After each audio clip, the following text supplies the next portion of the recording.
Nações. Por um lado, sólido com os seus governos e programas, por outro lado, sombras de extermínio daqueles que se colocam divergentes com seus ideais. A história do mundo está repleta de figuras icônicas que, num momento da sua vida, ofereceram corajosamente as suas forças vitais e enfrentaram a colonização, escravidão, racismo, regimes e tiranias. Muitas dessas figuras são reconhecidas e algumas não, dependendo do seu alinhamento político. É dito que a construção de uma nação envolve ideias contrárias que compõem uma ideia central. Cada um pode partir da mesma linha de saída e chegar no final da linha, mas com travessias e ideias diferentes. A partir daqui, entra já a ideia de partidos políticos que possuem ideias diferentes, mas com o mesmo objetivo: desenvolver as suas nações. Pelo menos é assim como é dito. Assim, houve a necessidade de controlar essas ideias que não eram de acordo com os seus dirigentes, começando assim a criação de grupos que gerenciassem esse tipo de crise, mas fora do conhecer oficial e popular. A denominação desses grupos varia, mas o objetivo é o mesmo: silenciar pessoas que são dadas como ameaças às ideias dos seus governos. Moçambique não é diferente das outras nações que também possuem um rastro sangrento na história por assassinar figuras políticas por conta dos seus ideais. O que dizer quando há extermínio de figuras políticas por conta desse pensar diferente, se o objetivo é o mesmo?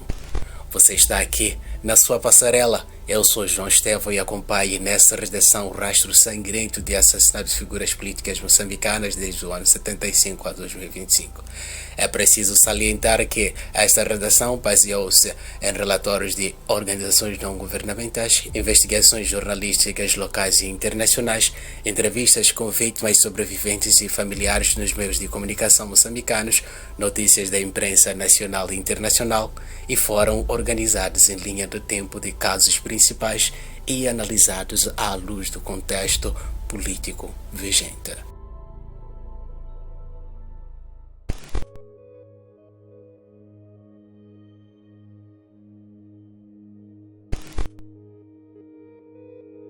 Moçambique herdou do período colonial e da luta armada um ambiente de violência política e impunidade. Desde a independência em 75 até hoje, os líderes e opositores foram alvos de ataques mortais, muitas vezes atribuídos a grupos clandestinos apelidados de Esquadrões da Morte. O primeiro caso de assassinato de figura política conhecida é o emblemático caso da morte do primeiro presidente da República, Samora Machel, em 19 de outubro de 86. Esse caso foi oficializado como acidente de viação, mas segundo o ex-presidente Kebuza, foi um bárbaro assassinato perpetrado pelo regime de apartheid sul-africano. A verdade é que desde então investigações foram realizadas e até hoje o caso continua sem uma explicação plausível, deixando o mistério ao longo de décadas e semeando obviamente teorias de conspiração que percorrem até os tempos de hoje em dia. No pós-independência surgiram denúncias de desaparecimento de dissidentes e sobretudo de assassinato seletivo de críticos do regime após o fim da Guerra Civil. Grupos suspeitos de atuar fora da lei, muitas vezes ligados a elementos de segurança do Estado, executaram políticos opositores, jornalistas e ativistas, enterrando os crimes sob falso disfarce, geralmente vestígios de assalto ou combatentes desconhecidos. Apesar das alegações, o governo flertou com a negação, facto que ficou registrado mais uma vez em abril de 2025, com o ministro do Interior Paulo Chachini, que declarou desconhecer qualquer esquadrões da morte no país. Quando perguntado ou não solução dos casos relacionados, afirmou que a polícia estava investigando os casos crime por crime, independente da filiação política da vítima. Contudo, a sociedade civil e partidos da oposição contestam essas versões, evocando que há anos circulam relatos de ataques em plena luz do dia, sequestro e espancamento, cobrando explicações oficiais. Com razão, a imprensa moçambicana registrou episódios graves recentes que ficaram sem solução, alimentando a suspeita da conivência estatal. nacional. Nas duas primeiras décadas após a realização das primeiras eleições nacionais, pouco se relatou sobre o assunto, pelo menos não temos informações, mas tudo veio a chamar a atenção novamente em 2015, com o assassinato de Kili Sistay, um jurista moçambicano de origem francesa que foi morto a tiros em Maputo, capital do país, marcando assim o início de uma série de crimes políticos sem explicação ou solução que se arrasta até os dias de hoje.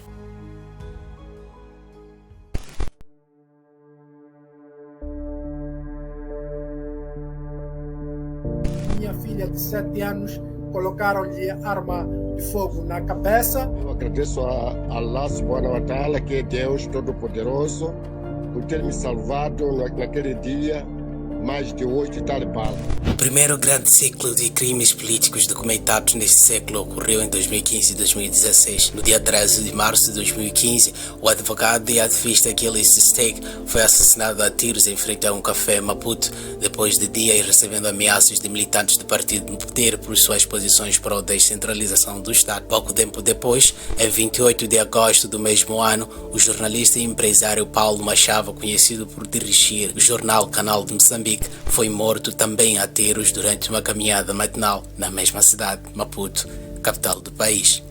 Esses dois crimes geraram uma repercussão nacional e internacional. Segundo a Human Rights Watch, entre março de 2015 e final de 2016, pelo menos 9 pessoas foram assassinadas em circunstâncias aparentemente políticas, sem que os responsáveis fossem identificados ou processados. Em janeiro de 2016, Renamo, maior partido da oposição de Moçambique, também entrou na lista de vítimas. Na noite de 16 de janeiro, Manuel Bissop, secretário-geral do partido, foi baleado ao sair de uma conferência de imprensa na Beira, capital do centro do país. O ataque foi tão violento que o agente de segurança que o acompanhava morreu no local, mas o Bissop, por sorte, sobreviveu com ferimentos graves. Em 4 de fevereiro do mesmo ano, o delegado político Felipe Jonas Machatini, de Manica, desapareceu após ser sequestrado e foi encontrado morto posteriormente. Em 7 de março, Ali Jenny, de Inhambane, foi achado e executado após ter sido raptado. Em 9 de abril, ainda no mesmo ano, José Manuel, delegado do partido em Sofala, foi assassinado ao desembarcar no aeroporto de Beira. Em 22 de setembro, Armindo Nkuche, de Renamo, em Tete, foi baleado em plena assembleia de militantes. Encerrando o período turbulento, em 15 de dezembro de 2016, o deputado provincial de Renamo, José Almeida Moverete, que foi executado a tiros dentro da casa, em Nampula. Todos esses casos continuam sem desfecho investigativo policial, mas por outro lado, figuras ligadas ao partido no poder sofreram também violências. Em 22 de junho, José Fernando Nkirazi, administrador do distrito de Manica, foi abatido a tiros. Em 2 de setembro, Jorge Abílio, administrador do distrito de Tica, em Sofala, também foi morto a tiros.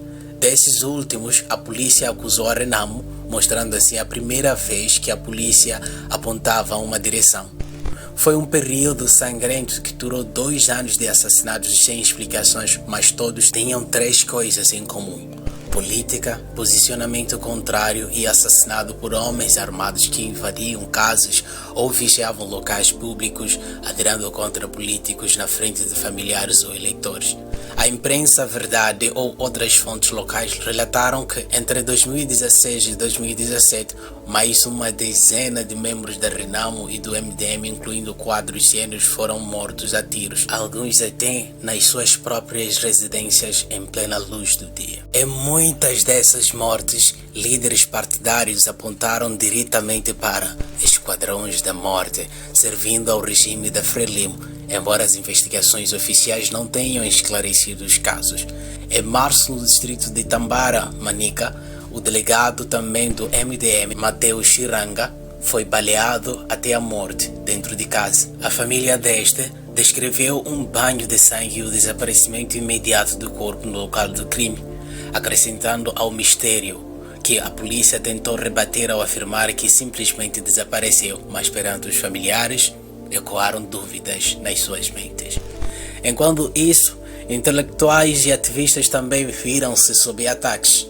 Em 23 de março de 2016, o professor e analista político José Jaime Macuani levou 2 tiros nas pernas, o ato que foi considerado como um aviso por sua crítica ao governo.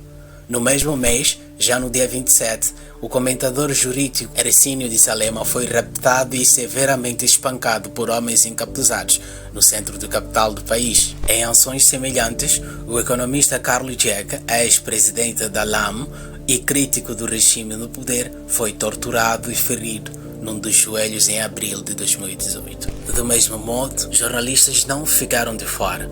O editor Arlindo Chisali foi assassinado. Em suma, o biênio 2015-2016 marcou um recrudescimento de homicídios políticos no país, num cenário em que as autoridades atuaram lentamente para apurar os crimes, motivos que levantou o questionamento popular e o clima de impunidade. Em resposta populacional, os assassinatos políticos geraram protestos públicos e pedidos de investigações. Organizações de direitos humanos condenaram a série de crimes. O escritório do Procurador-Geral afirmou não poder divulgar detalhes de inquéritos em andamento, garantindo que os casos estavam em instrução preparatória e exigindo tempo para reunir provas.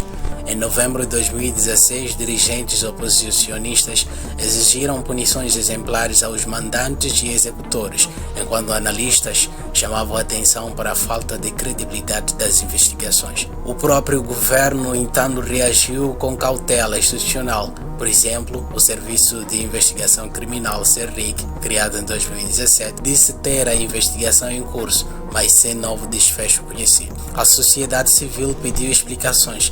Em Maputo e nas redes sociais, ativistas exibiam imagens das vítimas enquanto pediam justiça.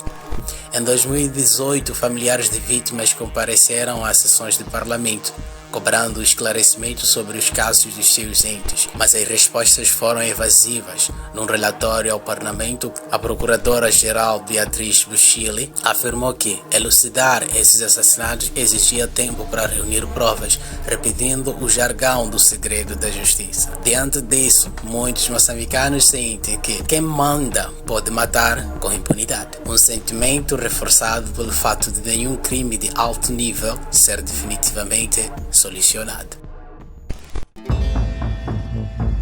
Após 2016, houve uma aparente pausa nas mortes de políticos até a tragédia de 2017. Nesse ano, foi assassinado o maior de todos os alvos até então. Em 4 de outubro, dia considerado da paz, Mahmoud Amurani, então presidente do Conselho Municipal de Nampula do partido MDM, foi morto a tiro na sua casa. Amurani era conhecido por denunciar a anticorrupção e pelo rigor administrativo. E sua família suspeita de motivações políticas, embora 4 pessoas acusadas tenham sido pronunciadas em julgamento sem uma conclusão ainda definida.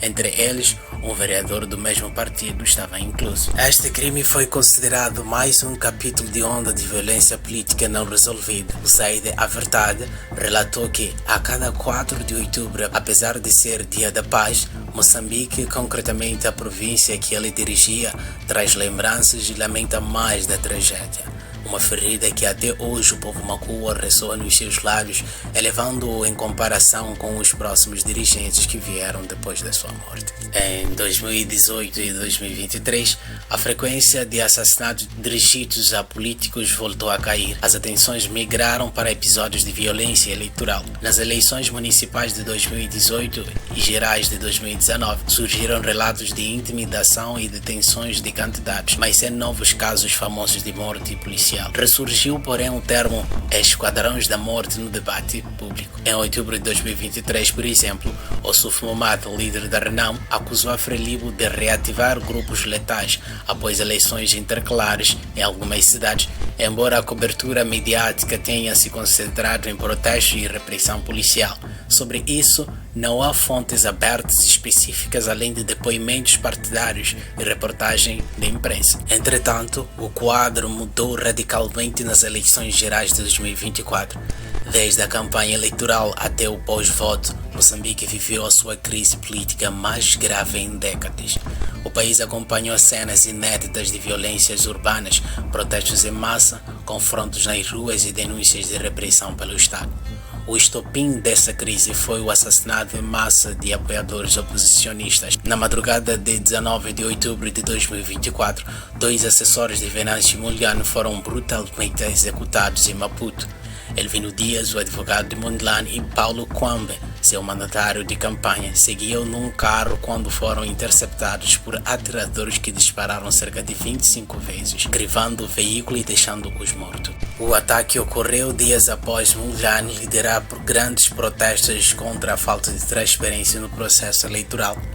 Logo surgiram relatos de que a polícia teria obstruído os socorros às vítimas e intimidado testemunhas, arrancando os seus celulares e quebrando-os em seguida no mesmo local, como forma de impedimento de registro videográfico. O Centro para a Democracia e Direitos Humanos, CDD, de Maputo, qualificou o episódio como assassinato brutal em sangue frio, notando que cerca de 10 a 15 tiros foram disparados e que as vítimas morreram instantaneamente. A Al Jazeera também notificou o crime, citando o diretor do CDD, Adriano Nuvunga, que afirmou que as mortes são evidências claras de falta de justiça vigente no país. Obviamente, a reação internacional foi intensa.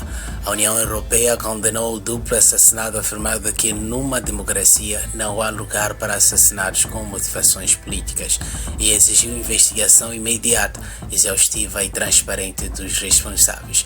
A Amnistia Internacional destacou que a onda de protestos subsequentes só eclodiu após o assassinato de 2 destacadas figuras alinhadas com a oposição, referência clara a Dias e Kwambe. ONGs locais como o CDD relataram um número de vítimas controverso que parte de 400 mortos em confrontos pós-eleitorais até o fim de 2024, atribuindo a maior parte das mortes às ações da Força de Segurança. Em suma, 2024 foi marcado como o ano eleitoral mais sangrento do pós-guerra de Moçambique. No início de 2025, a violência política continuou aliada com execuções extrajudiciais, assim chamou Mondlane, depois de relato de muitas valas comuns denunciadas por populares e visitadas por ele mesmo.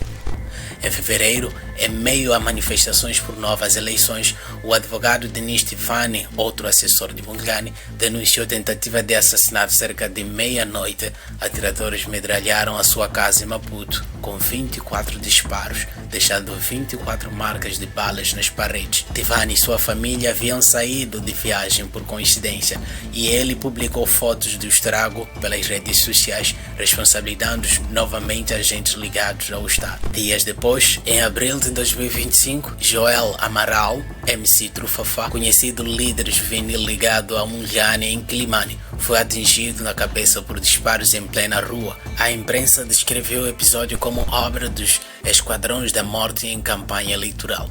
Atualmente, esses assassinatos e tentativas de assassinatos pós-eleitorais permanecem sem elucidação. O presidente recém-eleito, Japo, da Frelimo, assumiu prometendo apuração, mas organizações nacionais e estrangeiras mantêm o ceticismo e cobram investigações independentes e imediatas.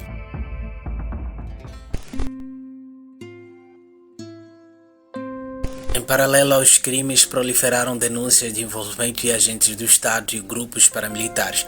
O termo Esquadrões da Morte voltou ao debate público, usado por oposição, jornalistas e ONGs para descrever unidades furtivas que eliminam dissidentes. Grupos como o Renamo e o MDM acusaram abertamente a Frelimo de utilizar militantes armados e até setores da polícia em ações extralegais após eleições perdidas. Em 2018, o ex-líder da Renamo, Kakama, havia já soado alerta similar.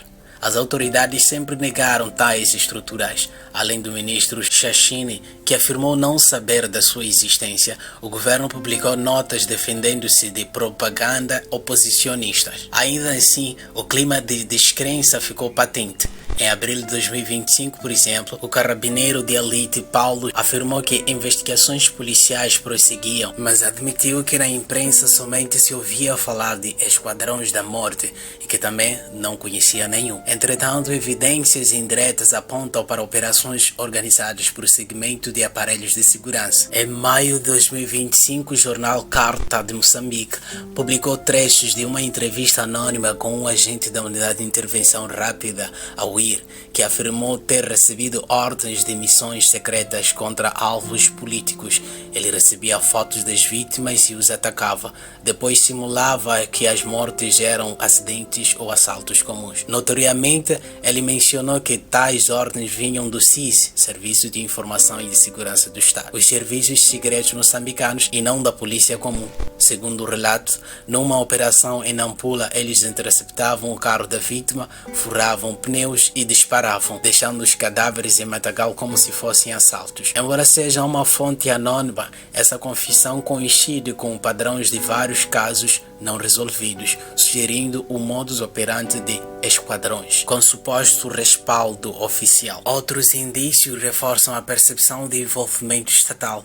O jornal A Verdade noticiou que em algumas regiões, longos períodos de calmaria precedem mortes repentinas de opositores, sempre em cenários que parecem combinações de inteligência e força letal. Organizações da sociedade civil e imprensa afirmam que os atacantes geralmente agem com eficiência, trocam informações sobre o paradeiro dos alvos, atacam coordenadamente e somem sem deixar rastros, algo difícil de executar sem apoio logístico dentro do Estado. Até mesmo os setores oficiais reconhecem o padrão. O ativista de direitos humanos Adriano Nuvunga tem repetido que o silêncio estatal sobre estes homicídios cria uma zona cinzenta de exceções, onde criminosos agem impunemente. Apesar da negação oficial, há amplas suspeitas de que quadros de segurança, desde polícias comuns, forças especiais e inteligência, estejam por detrás de muitos misteriosos assassinatos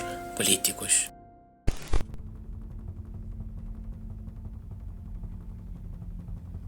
A sucessão das mortes políticas abalou profundamente a confiança democrática. Moçambique passa a impressão de país onde a divergência política pode custar a sua própria vida. O professor José Jaime Mokwani resumiu bem. Segundo a Carta de Moçambique, após ter sido baleado, ele percebeu que foi apenas um aviso, que não podiam errar o alvo. Organizações internacionais têm alertado para essa deriva. A Human Rights Watch defendeu que o Estado moçambicano está obrigado a investigar exaustivamente os crimes, sob pena de ameaçar seriamente as negociações de paz e minar a própria democracia. A Amnistia Internacional pediu enquadramento de responsáveis e reparação às vítimas, lembrando que prisões arbitrárias e bloqueio de internet durante as repressões pós-eleitorais só aprofundam a crise. A União Europeia, por sua vez, exortou o novo governo a instaurar investigações independentes, eficazes e exaustivas sobre todas as mortes de violência política recentemente ocorridas. Muitos dos analistas concluem que a cultura do medo instaurada pelos assassinos restringe a liberdade de expressão. Opositores hesitam em falar publicamente. Por exemplo, a frase "não tenho advogado" observa-se nos posts das redes sociais como comentários. Jornalistas praticam autocensura e as eleições perdem legitimidade na opinião pública. De facto, missões eleitorais de vários países já haviam apontado antes de 2024 para graves irregularidades, como compra de votos, eleitores fantasmas e intimidações. E agora temem que a violência pós-eleitoral consolide o ciclo eleitoral mais sangrento do pós-guerra. Em termos práticos, os assassinatos produziram antecipações políticas. A campanha pelo pleito presidencial de 2024 foi interrompida por manifestações, greves e até por denúncias internacionais de fraude. Movimentos de jovens e civis criaram iniciativas espontâneas, como comitês de vigilância e apelos de paz, buscando evitar mais mortes. Isso tudo ocorre num quadro em que a Frelimo governa sem alternância desde os anos 75. Muitos críticos dizem que o uso de violência contra opositores visa perpetuar um sistema cada vez mais autoritário. Especialistas em consolidação democrática alertam que, enquanto os casos ficam impunes, Moçambique corre o risco de ver cair na teia a prestação de contas estatais e a própria separação de poderes, pilares essenciais da democracia. Organizações civis e partidos opositores não têm poupado críticas. O líder da Renamo, Ossoufo Mahamat, chamou de ação de terror de Estado a execução de Dias e Kwame e associou as mortes à tentativa de abalar as forças democráticas. O Observatório Moçambicano dos Direitos Humanos denunciou que as autoridades priorizam proteger os agressores em vez de apurar crimes. Em setembro de 2024, quando apareceram boatos de um esquadrão armado contra candidatos da oposição, o MDM pediu que o governo abrisse os arquivos dos serviços secretos suspeitos de sofrer interferências políticas. No plano internacional, não só as organizações não governamentais locais, mas também estrangeiros vêm cobrando respostas. Em novembro de 2024, a missão de observação eleitoral da União Europeia apontou como chocantes os distúrbios e exigiu apuração com independência de todas as mortes ligadas à campanha. O principal sobrevivente de uma das investidas mais recentes, o professor Ercínio de Salema, afirmou à imprensa que os tiros disparados contra ele vieram de um automóvel branco, cujo já foi relatado várias vezes o mesmo modelo, da mesma cor, mas que só chamam a atenção da polícia por acaso. Moradores filmaram cenas de ataque com celulares que depois foram confiscados por autoridades. Esse padrão, filmagens sendo censuradas, testemunhas coagidas, foi relatado também nos incidentes de outubro de 2024. O conjunto de assassinatos e atentados contra figuras políticas em Moçambique ao longo das últimas décadas, e em especial o surto violento de 2015 em diante, tem sido descrito por observadores como um grave atentado aos direitos humanos e à própria democracia no país. A letalidade seletiva cria um ambiente de medo. Críticos do regime, sejam vereadores, jornalistas, professores, se veem silenciados, enquanto as instituições de justiça ficam desacreditadas. Apesar das repetidas promessas oficiais de apuração, a maioria desses casos permanece sem solução, em parte por estratégias de encobrimento denunciados nos julgamentos políticos. Grupos de defesa de direitos humanos concluem que, sem investigação transparente que leve à responsabilização real dos mandantes e executores, Moçambique corre o risco de permanentes retrocessos democráticos. Na prática, diz um comunicado da Renamo, após os crimes de 2024, que quem assassina opositores hoje pode fazê-lo amanhã sem resposta. Por exemplo, o padrão observado, ataques a políticos, opositores e ativistas em geral, atribuídos a esquadrões da morte ligado ao Estado, não é um problema pontual, mas um fator estrutural de instabilidade. A longa série de casos documentados indica a urgência de mecanismos independentes de investigação e de reforço para garantias de segurança para líderes cívicos. Esse é o clamor dos sobreviventes, familiares das vítimas e entidades internacionais. Só assim, Moçambique poderá romper com o círculo vicioso de violência política e avançar rumo às eleições verdadeiramente